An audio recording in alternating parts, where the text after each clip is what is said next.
He's not just a character in Epic the Musical, but the Greek prophet Tiresias was also renowned in Greek mythology for spending 7 years as a biological woman. And his stories are wild and so fun, like so much of Greek mythology. If you aren't familiar with Tiresias, he is the prophet of Greek mythology. He appears in multiple myths and a couple of ancient Greece's most famous stories, Oedipus Rex, the play, and of course the Odyssey. In the Odyssey, he is even dead, and he's still given advice and prophecies. This is Odysseus contacting him in the underworld, which, as I mentioned, happens in Epic the Musical, which is amazing. But like I said, one of the parts I find most fascinating about Tiresias is his time spent as a biological woman for 7 years, which we'll get into, but first let's go into his background. Tiresias' mother was a nymph, which are minor nature deities in Greek mythology that are usually associated with like the mountains, the forest, or the river, the ocean. She was a nymph belonging to the goddess Athena, the goddess of wisdom. His father was a warrior from Thebes, which is a town that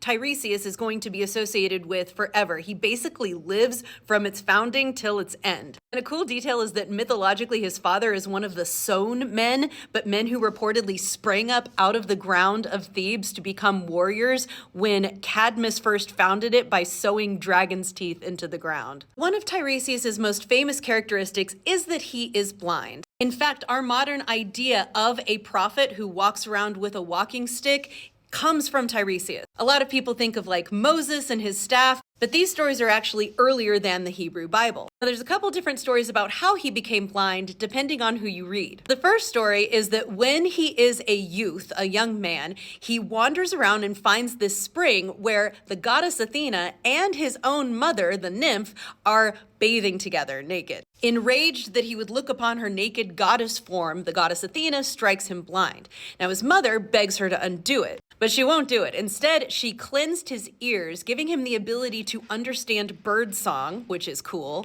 and she gave him the staff to help him walk. And finally, to compensate, she gives him the gift of prophecy and divination, long life, and even after death, the retention of his mental powers undimmed in the underworld. Now, the second story of how he became blind has to do with those 7 years as a woman. So let's talk about that first. So this story also starts with Tiresias as a young man, and he's walking along and he sees these two snakes getting it on. Now, it depends on which version you read, but he either beats the snakes or just tries to separate them, but either way he gets in the way of the snake sex and tries to stop it, and this angers the goddess Hera. Hera, known for being married to Zeus and being the goddess of women, childbirth, and marriage, is very upset by this. She wanted him to let those snakes get it on. So she punishes him by transforming him into a woman. The idea of being a woman being punishment makes sense when you think about it. These are stories being recorded and written down by men in a society that is deeply patriarchal. Women were not considered citizens. They were kept out of the public sphere. They had no rights. Medical professionals at the time literally believed women were lesser inhuman creatures. So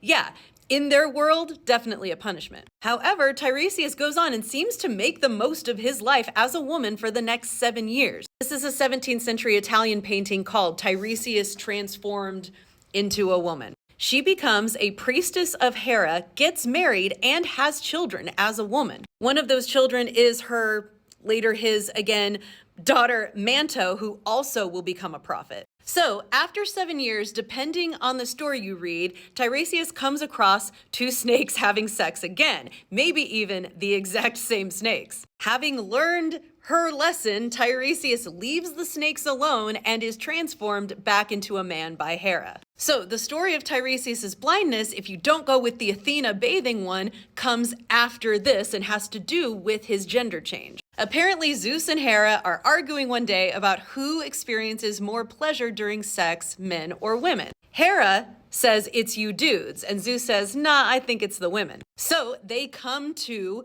Tiresias and ask him because he has been both. Tiresias answers that actually Zeus is right, it's women. In a rage, Hera strikes him blind, but then Zeus gives him the power of prophecy as compensation. Now you might be thinking, well, that doesn't sound so misogynistic. He says women experience more pleasure. That's a good thing, right? Girl power. You could look at it that way. But just like you could look at all the goddesses in Greek mythology as counter to their culture being misogynistic, But they seem to not have that view of human women in every other aspect. There's what I mentioned earlier, and like in a play like one of the surviving tragedies, the Oresteia, it's the Oresteia cycle. The play is called the Eumenides. They basically have a jury trial over whether or not a father or a mother is more of a parent to a child. Apollo argues that mothers are not really even blood relatives of their own children because they're nothing more than a vessel for a man's seed. He literally uses the metaphor that women are like dirt and men sow the seed and then the plant comes out,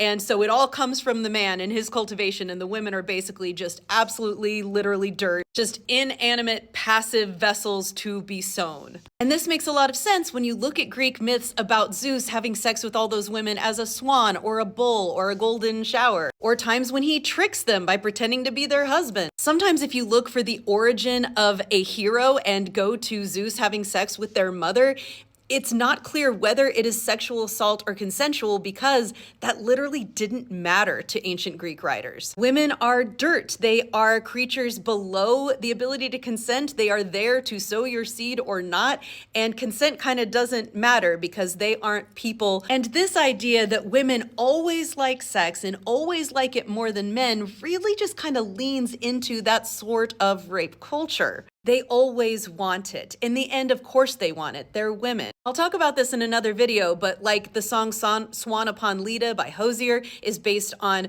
Leda having sex with Zeus as a swan. And I say having sex because if you look up the actual translations, it just says they copulate. It does not say she wanted to have sex with the swan. It does not say she didn't want to have sex with the swan, but it made her. It just says they did it because women's consent just is not a thing that matters to the writers. Sorry for that side note. Back to Tiresias. After a long, long life of giving important prophecies, he dies from drinking tainted water. In some versions, he's also struck by an arrow of Apollo at the same time, but usually it's the water that kills him. However, like I said earlier, his story isn't done. Odysseus seeks him out for advice in the underworld after he's dead. Now, souls in the underworld are unconscious, just floating around with no consciousness until they drink blood to become conscious and communicate with those who are alive. Tiresias is so sentient and powerful even in death, as the prophecy said he would be, that he doesn't need to do that. It says he comes up to Odysseus and recognizes him and calls him by name before he has drunk the black blood of the sacrifice. Even Odysseus's mom can't accomplish this when he talks to her. It says she has to drink deep before her ghost can see her son for himself. Check out my book, Dust Spells, which is a reimagining of the Grimm brothers' 12 Dancing Princesses, and my podcast, Folk Tales and Fairy Lore. Link is in the bio, and in all of them, I discuss mythology. In my book, the misogyny of that trial where women are ruled to be dirt is even brought up because it made me so mad I had to write about it. If it makes you mad too, check it out.